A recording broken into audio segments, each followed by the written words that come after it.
MP DElEd वाले सभी students का यहाँ पर 18 जून कल का पूरा पेपर और सॉल्यूशन आ चुका है माय डियर फ्रेंड्स। जैसा कि मैंने आपको पिछले वीडियो में ऑब्जेक्टिव टाइप सारे क्वेश्चन बता दिए हैं और मैंने आपसे कहा था कि जो क्वेश्चन आपके बच रहे हैं जैसे कि 2 नंबर 3 नंबर और 4 नंबर 5 नंबर वाले जितने भी क्वेश्चन, तो मैं आपको एक एक वीडियो में बता रहा हूं। तो इस वीडियो के माध्यम से भी आपको वो प्रश्न बता रहा हूं जो कि आपकी परीक्षा में आएंगे और 100% आपकी परीक्षा में पूछे जाएंगे। ठीक है, तो ऑब्जेक्टिव टाइप के क्वेश्चन मैंने पहले चैनल पर डाल दिए हैं इन सभी के आंसर, तो आप पहले वाले वीडियो देख सकते हैं। जो क्वेश्चन बच रहे थे उनके आंसर अब मैं बताऊंगा, जैसा कि आप स्क्रीन के सामने देख पा रहे हैं। क्वेश्चन नंबर 4 तो पूछा जाएगा आपसे कि वैज्ञानिक विधि की कोई 2 विशेषताएं लिखिए।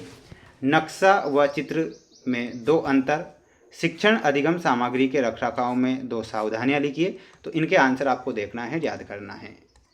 देखिएगा आंसर आ चुका है कि वैज्ञानिक विधि की 2 विशेषताएं लिखिए। इसमें आपको लिखना है, एक होती है वस्तुनिष्ठता और एक होता है सत्यापनीयता। तो वस्तुनिष्ठता में लिखना है, यह विधि व्यक्तिगत पक्षपात या धारणाओं के बजाय वास्तविक तथ्यों और साक्ष्यों पर आधारित होती है।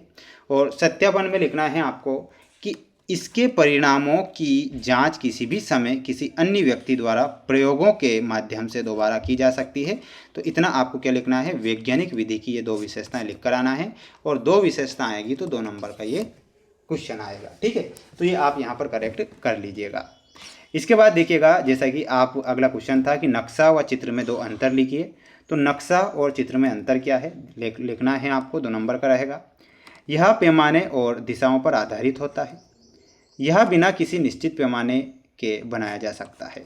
फिर नक्शे में लिखना है, यह पृथ्वी या उसके किसी भाग के वास्तविक भौगोलिक क्षेत्र को दर्शाता है। तो इसमें लिखना है, यह किसी वस्तु की कार्य प्रणाली या संरचना को समझने के लिए बनाया जाता है। ठीक है, तो ये आप यहाँ पर करेक्ट करेंगे। तो स्क्रीनशॉट तो आपको ले लेना है। ठीक है, अब मैं नहीं कहूँगा कि स्क्रीनशॉट लो आप। शिक्षण अधिगम सामग्री के रखरखाव में कोई 2 सावधानियां लिखिए। तो शिक्षण अधिगम सामग्री के रखरखाव हेतु 2 सावधानियां हैं जो कि निम्नलिखित आपकी स्क्रीन के सामने हैं, जैसे कि स्क्रीन के सामने है। एक होता है उचित भंडारण, तो दूसरा होता है नियमित सफाई और मरम्मत। उचित भंडारण में लिखना है, सामग्री को नमी, धूल और कीड़ों से बचाने के लिए सुरक्षित अलमारियों या बक्सों में रखना चाहिए। नियमित सफाई और मरम्मत में लिखना है, उपयोग के बाद सामग्री को साफ करना चाहिए और यदि कोई टूट फूट होती है तो उसकी तुरंत मरम्मत करनी चाहिए। तो ये आप यहाँ पर करेक्ट आंसर के रूप में करेंगे। ठीक है, तो स्क्रीनशॉट ले लीजिएगा। बढ़ेंगे अब हमारे अगले क्वेश्चन की ओर। सभी स्टूडेंट्स पेपर अगर मैं बता रहा हूँ आपके लिए प्रयास कर रहा हूँ तो आप है ना पेपर पूरा देख कर जाइएगा। देखिएगा, अधिगम संशोधन के 2 उद्देश्य लिखिए, ये भी 2 नंबर में आएगा, तो आंसर देखना है। आंसर देखिएगा, अधिगम संशोधन के जो 2 उद्देश्य हैं, पहला उद्देश्य होगा शिक्षण को प्रभावी बनाना और दूसरा उद्देश्य होगा छात्रों की सक्रिय भागीदारी बढ़ाना। तो देखिएगा, शिक्षण को प्रभावी बनाने में लिखना है, जटिल और कठिन विषयों को रोचक और सरल तरीके से समझना जिससे छात्र उसे आसानी से ग्रहण कर सके। दूसरा पॉइंट लिखना है, छात्रों की सक्रिय भागीदारी बढ़ाने में विविध संसाधनों के उपयोग से छात्रों में जिज्ञासा पैदा करना और उन्हें सीखने की प्रक्रिया में सक्रिय रूप में शामिल करना। तो इतना आप यहाँ पर इसका आंसर लिखेंगे, अधिगम संशोधन के 2 उद्देश्य में। अब हम बढ़ेंगे हमारे अगले क्वेश्चन की ओर। जैसा कि आप देख सकते हैं अगला क्वेश्चन स्क्रीन के सामने है कि इकाई योजना के प्रकार लिखिए, भ्रमण पर्यटन विधि के 2 दोष और प्रायोजना विधि के 3 विशेषताएं। तो ध्यान से आंसर आपको देखना है। देखिएगा, इकाई योजना के प्रकार में आपको लिखना रहेगा, ध्यान से देखें। इकाई योजना मुख्य रूप से 2 प्रकार की होती है, एक होती है विषय वस्तु पर आधारित इकाई योजना, तो दूसरी होती है अनुभव पर आधारित इकाई योजना। विषय वस्तु पर लिखना है आपको कि इसमें पाठ्य पुस्तकों की सामग्री को विभिन्न इकाइयों में विभाजित किया जाता है और अनुभव पर आधारित इकाई योजना में लिखना है या विद्यार्थियों की रुचियों, आवश्यकताओं और अनुभवों पर आधारित होती है। ठीक है, तो ये आप यहाँ पर करेक्ट करेंगे, स्क्रीनशॉट ले लेना है। भ्रमण विधि के 2 दोष लिखिए। तो प्यारे विद्यार्थियों, भ्रमण विधि के जो 2 दोष हैं, एक होता है समय की अधिक खपत, एक होता है अधिक खर्चीली।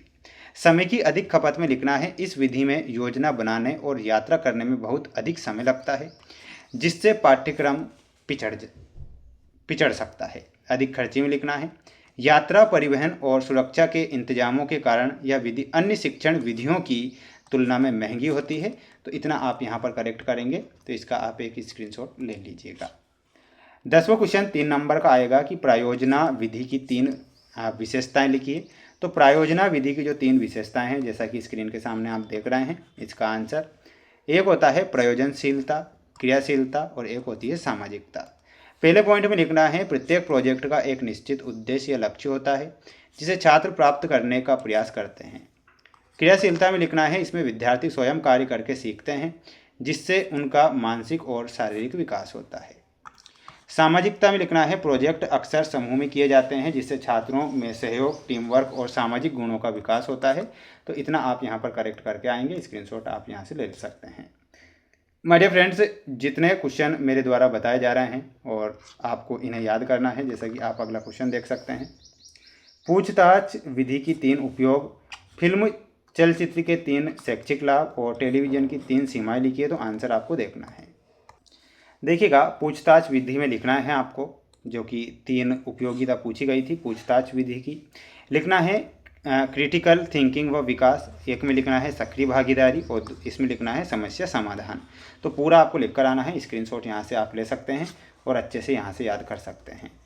अगला क्वेश्चन है कि फिल्म चलचित्र के 3 शैक्षिक लाभ। तो ये 3 शैक्षिक लाभ हैं, आप स्क्रीनशॉट ले लीजिएगा। एक होता है टेलीविज़न की 3 समस्याएं। तो ये टेलीविज़न की 3 समस्याएं स्क्रीन के सामने हैं, तो इसका भी आप एक स्क्रीनशॉट ले लेना। तो ये क्वेश्चन थे जो कि मेरे द्वारा आप सभी स्टूडेंट्स को बता दिए गए हैं, जो कि आईएमपी के तौर पर मैं क्वेश्चन पेपर लेकर आ रहा हूं। तो बिल्कुल आप इन मोस्ट इंपॉर्टेंट क्वेश्चन को पढ़ें। चैनल पर जो स्टूडेंट्स नए हैं, चैनल को सब्सक्राइब जरूर करना। मिलते हैं नेक्स्ट वीडियो में।